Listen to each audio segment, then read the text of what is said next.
Good morning. Well, good afternoon. Hey, what's this?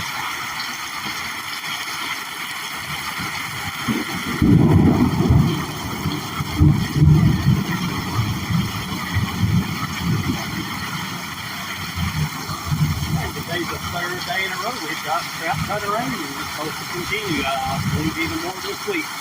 It gets to about 95 and it breaks. If you look over here, running a trailer this next week.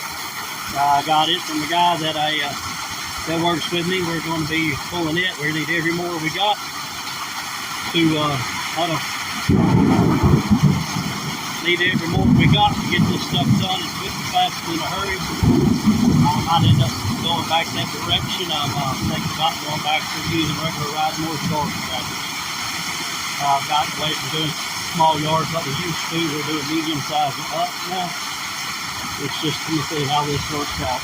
Right now I've got a 26 and a 36 inch, and I really need a 48 or a 4 inch. But this is what we're looking at. Maybe this time next year we are running two regular riding more garden tractors. I don't know yet. Just waiting. Just showing y'all what we're going through right now, guys. You can see it all out there. And a lot of rain, a lot of storms. There's the second one of the day, and it looks like we got 3 or 4 more coming. Rain blowing sideways out here. Alright guys, like and subscribe. This is our Sunday afternoon video going up. Y'all have a wonderful day and happy 4th of July weekend.